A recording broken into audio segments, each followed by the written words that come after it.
اب آپ کو خبر دے رہے ہیں منڈی بہادن سے عطیہ فردوس کی تفصیلات کے مطابق پنجاب حکومت نے مہنگائی پر قابو پانے کے لیے پرائس کنٹرول مجسٹریٹ کا فوری ایکشن رمضان مبارک کے دوران صارفین کو ریلیف فراہم کرنے کے لیے پنجاب حکومت نے پرائس کنٹرول مجسٹریٹ کو مہنگائی کے خلاف فوری کارروائی کرنے کی ہدایت کی ہے۔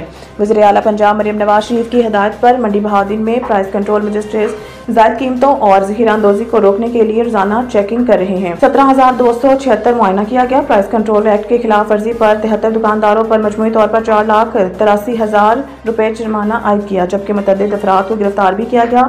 اب تک اتنا ہی۔ مزید خبروں سے باخبر رہنے کے لیے وزٹ کریں ہماری ویب سائٹ recnews.p۔ خبروں کے سلسلے کو آگے بڑھاتے ہوئے خبر شامل کرتے ہیں منڈی بہادن سے دیا ملک کی تفصیلات کے مطابق inspector general of police Punjab doctor Usman Anwar کے احکامات پر صوبہ بھر میں پولیس افسران کی ترقیوں کا عمل تیزی سے جاری۔ منڈی بہادن پولیس کے ہیڈ کانسٹیبلان کی اسسٹنٹ سب انسپکٹر اور اسسٹنٹ سب انسپکٹر کی سب انسپکٹر کے عہدے پر ترقی۔ ڈسٹرکٹ پولیس آفیسر منڈی بہادن وسیم ریاض خان نے ترقی پانے والے افسران کو رینک لگائے اور مبارکباد دی۔ اس موقع پر ڈسٹرکٹ پولیس آفیسر منڈی بہادن وسیم ریاض خان نے کہا ہے کہ اپنی ذمہ داری کو ایمانداری اور لگن سے سر انجام دیتے ہوئے اپنی بھرپور صلاحیتوں کو شہریوں کی خدمت کے لیے بروئے کار لائیں، اپنے اختیارات کو مخلوق کی آسانی اور انصاف کی فراہمی کے لیے استعمال کریں۔ اب تک اتنا ہی۔ مزید خبروں سے باخبر رہنے کے لیے وزٹ کریں ہماری ویب سائٹ recnews.p۔ اگلی خبر ہے منڈی بہادن سے۔ رانا بابر کی تفصیلات کے مطابق additional I G traffic police Punjab Mirza Farhan Baig کے احکامات پر ڈسٹرکٹ پولیس آفیسر منڈی بہادن کے زیر نگرانی ڈسٹرکٹ ٹریفک آفیسر منڈی بہادن راشد بشیر کی ہدایت پر انچارج ایجوکیشن ونگ منڈی بہادن نے لاری اڈا منڈی بہادن میں ڈرائیوران اور اڈا مینیجرز کو روڈ سیفٹی اور فضائی آلودگی کی روک تھام کے حوالے سے آگاہی لیکچر کا انعقاد کیا اور ڈرائیوران کو بتایا کہ گاڑیوں سے نکلنے والا دھواں نہ صرف ماحول کو آلودہ کرتا ہے بلکہ انسانی صحت پر بھی مضر اثرات کا سبب بنتا ہے۔ اسموک اور فضائی آلودگی کی روک تھام کے لیے دھواں چھوڑتی گاڑیوں کے بروقت مرمت کروائیں۔ اس مہم کے دوران دھواں دینے والی اور بغیر لائسنس، بغیر روٹ پرمٹ اور بغیر فٹنس سرٹیفکیٹ کے چلنے والی کمرشل گاڑیوں کی روک تھام، ڈرائیونگ لائسنس اور ہیلمٹ کا استعمال یقینی بنانے کے لیے شہریوں کو آگاہی دینے کے ساتھ ساتھ خلاف ورزی کرنے والے ڈرائیوران کے خلاف کریک ڈاؤن بھی جاری ہے۔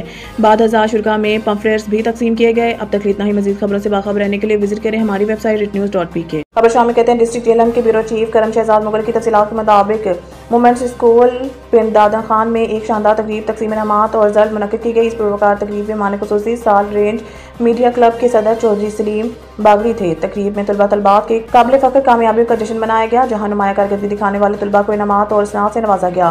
اسکول انتظامیہ نے اس موقع پر اپنی تعلیمی پالیسیوں اور مستقبل کے اہداف پر بھی روشنی ڈالی۔ مہمان خصوصی چودھری سلیم باغری نے اپنے خطاب میں کہا کہ پاکستان میں پرائیویٹ سیکٹر بہترین انداز میں خدمات سر انجام دے رہا ہے۔ انہوں نے مزید کہا کہ یہ نجی تعلیمی ادارے ایک NGO کی طرح قوم کے تعلیمی بوجھ کو اٹھا رہے ہیں، جو در حقیقت حکومت کی ذمہ داری ہے۔ اس موقع پر پرنسپل مومنٹس اسکول نے بھی خطاب کیا اور کہا کہ ہمارا ادارہ ہمیشہ سے معیاری تعلیم کو فروغ دینے کے لیے پرعزم رہا ہے۔ ہم طلباء کی نہ صرف تعلیمی بلکہ اخلاقی اور عملی تربیت بھی خصوصی توجہ دے رہے ہیں تاکہ وہ ایک کامیاب اور باوقار شہری بن سکیں۔ خبر شامل کہتے ہیں ڈسٹرکٹ جیلم کے بیورو چیف کرم شہزاد مغل کی تفصیلات کے مطابق تحصیل پنڈ دادن خان کے بیشتر علاقوں میں مرغ برائلر منمانے نرخوں پر فروخت۔ چکن فروشوں نے دونوں ہاتھوں سے عوام کو لوٹنا شروع کر دیا۔ دوسری جانب دکانداروں کا کہنا ہے کہ آج مرغ برائلر کا فارم ریٹ 434 روپے تھا، لیکن ڈیلرز کی ملی بھگت سے ہمیں کہا گیا ہے کہ 465 روپے فی کلو چارج ہوگا، لینا ہے تو لو، ریٹ اس سے کم نہیں ہوگا، جبکہ دکانداروں کو سپلائی دیتے وقت بھی 1 من کے پیسے وصول کر کے 39 کلو دیا جاتا ہے۔ جلال پور شریف پنڈی سید پور اور پننوال میں آج دکاندار پرچون 700 سے 750 کے درمیان سیل کرتے رہے، جبکہ نرخ نامے کے مطابق پرچون 600 روپے فی کلو ہے۔ جلال پور شریف اور گجرنوال میں چکن فروشی دونوں ہاتھوں سے عوام کو لوٹنے میں مصروف ہیں۔ گزشتہ کئی ماہ سے پرائس کنٹرول مجسٹریٹ بھی غائب ہیں۔ اہل علاقہ نے وزیر اعلیٰ پنجاب محترمہ مریم نواز اور ڈپٹی کمشنر جیلم سے مطالبہ کیا ہے کہ مصنوعی مہنگائی کے مرتکب ان ناجائز منافع خوروں کے خلاف سخت قانونی کارروائی لاتے ہوئے فوجداری مقدمات درج کیے جائیں تاکہ سرکاری نرخوں پر فروخت یقینی بنائی جا سکے۔ اب تک کے لیے اتنا ہی۔ مزید خبروں سے باخبر رہنے کے لیے پڑھیں صبح کا اخبار روزنامہ ریٹ نیوز اور تازہ ترین اپڈیٹ کے لیے وزٹ کریں ہماری ویب سائٹ recnews.p کے۔